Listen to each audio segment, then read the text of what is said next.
Sahabat entrepreneur, salam hebat luar biasa. Topik kali ini saya akan membahas tentang 4 cara mengubah mindset.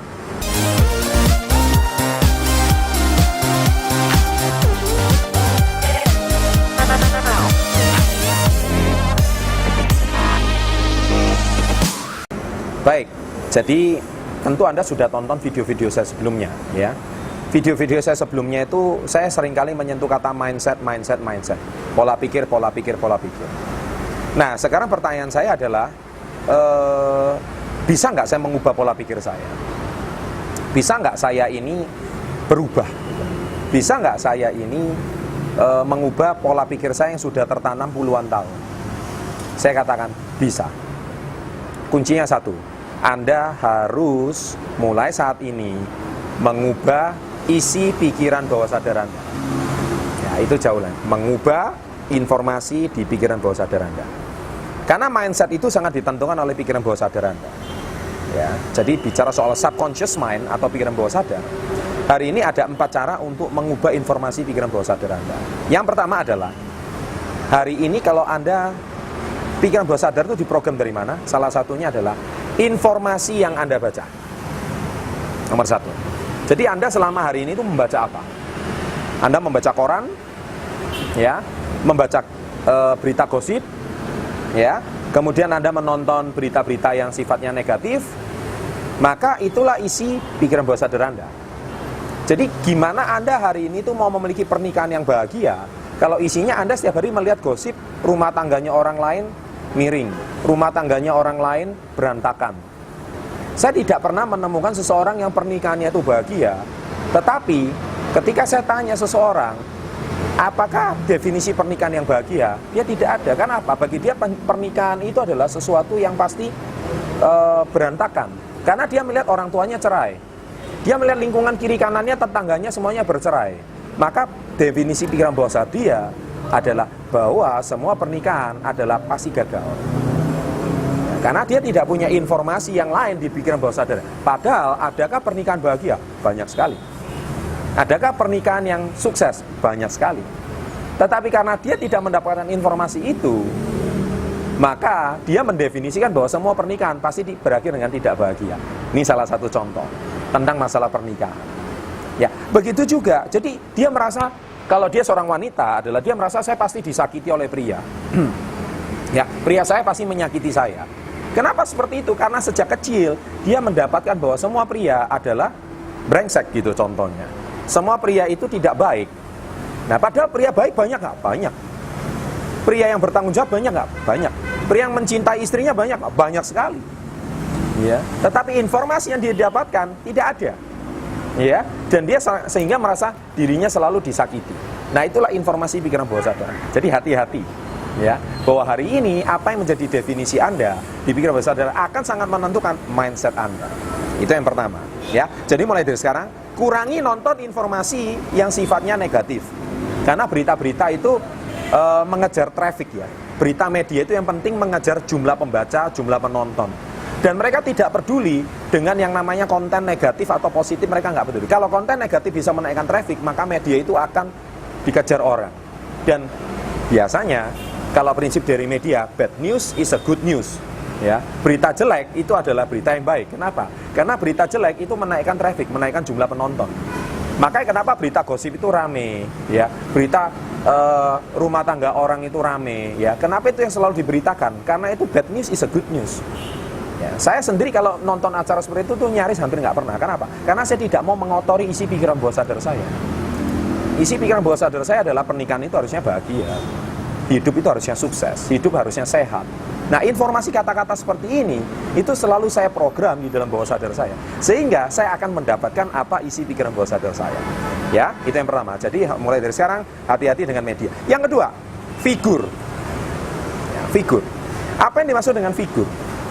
Jadi gini, sejak kecil, figur Anda yang dianggap punya otoritas itu siapa? Contohnya mungkin guru. Atau siapa lagi mungkin? Guru agama mungkin, ya, atau orang tua. Nah, figur itu sangat menentukan isi pikiran bawah sadar Anda. Jadi kalau Anda hari ini merasa bahwa ketika saya hari ini mau punya suatu usaha yang sukses, Anda nggak punya figur tokoh pengusaha yang sukses. Jadi ketika Anda mau mulai berwirausaha, Anda pasti gagal. Kenapa? Nggak ada figurnya. Ya, di tiga jenis teman, ya, yang saya bahas di video saya sebelumnya, ada salah satunya mentor friend. Anda tidak punya mentor friend untuk tokoh pengusaha. Sehingga isi bawah sadar Anda yang ada mungkin adalah ya apa yang Anda pelajari sejak kecil. Kalau Anda sejak kecil cuma belajar agama, ya yang Anda tahu cuma masalah agama. Ya, ketika saya membahas soal masalah wirausaha, entrepreneurship, kesuksesan karir, Anda mungkin bingung. Kenapa? Anda tidak pernah dapatkan informasi seperti itu sejak kecil. Kenapa? Tidak ada figurnya. Ya, tidak ada figurnya. Jadi apakah kalau Anda mau memulai wirausaha untuk sukses, saya bilang tidak mudah juga. Kenapa? Anda nggak punya figurnya. Mungkin Anda setelah nonton channel ini Anda saya menemukan sosok figur untuk tokoh pengusaha yang sukses, untuk pengusaha yang berhasil. Tapi tidak cukup dengan mengubah isi puluhan tahun, yang mana isi bawah sadar Anda tidak ada figur. Nah, figur itu sangat menentukan. Terutama kalau figur Anda mengatakan, sudahlah, hidup itu ya, jangan cuma mengejar dunia. Hidup itu yang penting ya, mengejar akhirat, ya. Kejarlah yang seperti ini. Nah, kalau figur Anda mengatakan seperti itu, maka percaya sama saya, Anda hari ini kalau mau sukses dalam dunia karir, sangat berat. Kenapa? Karena isi bawah sadar Anda adalah tidak perlu mengejar kesuksesan. Padahal hari ini saya ingin bertanya sama Anda, ada nggak orang yang sukses, kaya secara duniawi, tetapi dia juga sukses beribadah, sukses di agamanya? Banyak. Banyak sekali. Banyak pengusaha-pengusaha sukses, mereka itu sangat taat beribadah. Orangnya baik. Mereka bahkan membangun tempat ibadah banyak. Mereka bahkan membangun yayasan sosial yang banyak. Mereka hari ini bahkan membangun banyak sekali sumbangan untuk anak yatim piatu dan sebagainya. Kenapa itu tidak pernah diberitakan? Karena figurnya nggak ada gitu. Yang ada adalah orang yang sukses itu adalah orang yang tidak usah berkarir, tidak usah punya usaha. Menurut saya keliru sekali. Ya. Jadi ini yang perlu Anda ketahui. Oke. Nah, figur itu sangat penting. Oleh sebab itu, apa figur Anda? Jadi orang yang sukses secara duniawi dan sukses secara akhirat itu banyak. Ya, Anda bisa cari tokonya di Google, banyak sekali. Nah, informasi seperti itulah yang harus Anda kejar. Ya, supaya Anda mengisi isi bawah sadar Anda dengan baik, figur. Nah, yang ketiga adalah afirmasi atau auto-suggestion. Di video saya 3 kebiasaan kecil yang bisa membangun Anda sukses setiap hari, yang harus dibangun oleh orang sukses setiap hari adalah saya afirmasi 3 kalimat. Saya cinta diri saya sangat bahagia, saya pasti bisa. Saya cinta diri saya sangat bahagia, saya pasti bisa. 3 kalimat ini, itu pasti saya afirmasi setiap hari. Kenapa? Bagaimana Anda mau mencintai orang lain? Bagaimana Anda mau dicintai orang lain kalau Anda nggak mencintai diri Anda sendiri? Omong kosong, contoh deh. Anda bisa apakah Anda bisa memberikan makan orang lapar kalau Anda sendiri masih kelaparan? Saya nggak pernah dengar ceritanya orang hari ini masih kelaparan mau berbagi makan gitu. Kalaupun iya, dia akan mati nantinya. Anda harus kenyang, baru Anda bisa memberikan orang lapar, makan orang kelaparan. Jadi intinya, itu afirmasi itu sangat penting. Saya cinta diri saya, baru Anda bisa maju. Kemudian saya sangat bahagia. Gimana Anda hari ini mau membahagiakan orang lain, Anda sendiri belum bahagia? Dan yang terakhir, saya pasti bisa. Bagaimana Anda merasa bisa, Anda sendiri merasa belum bisa?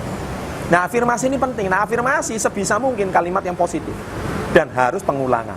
Dan yang keempat adalah lagu. Nah, bicara soal lagu, ini bahaya, Bapak Ibu. Ya, sahabat entrepreneur. Kenapa? Lagu ini adalah sesuatu yang dinyanyikan setiap hari. Saya tidak mau menyindir artis siapa atau penyanyi siapa, tapi isi hidupnya itu nggak jauh beda sama lirik lagunya. Ya, pasti.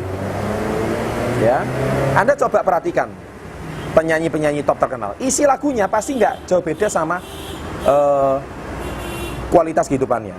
Ya, saya kemana, ya, aku harus kemana, ya, alamat palsu dan sebagainya. Anda lihat kehidupannya juga nggak jauh beda. Makanya hati-hati.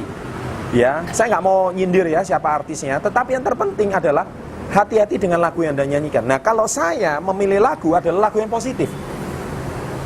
Saya pasti memilih lagu satu, lagu-lagu yang dinyanyikan di Olimpiade. Ya, The Power of the Dream contohnya, ya, atau lagu-lagu yang dinyanyikan di PON atau di SEA Games. Itu lagu-lagu penyemangat, lagu-lagu yang sangat positif. Nah, lagu-lagu seperti itu akan memprogram bawah sadar kita, dan itu akan menentukan cara berpikir kita. Ya, demikian sahabat entrepreneur pada tips kali ini. Semoga 4 tips ini bisa mengubah cara mindset Anda dengan mengubah informasi di pikiran bawah sadar Anda. Sukses untuk Anda, salam hebat, luar biasa. Sebuah topik yang saya yakin ini adalah menjadi problem dari 95% orang di muka bumi, bukan cuma di Indonesia, yaitu kenapa saya gagal lagi.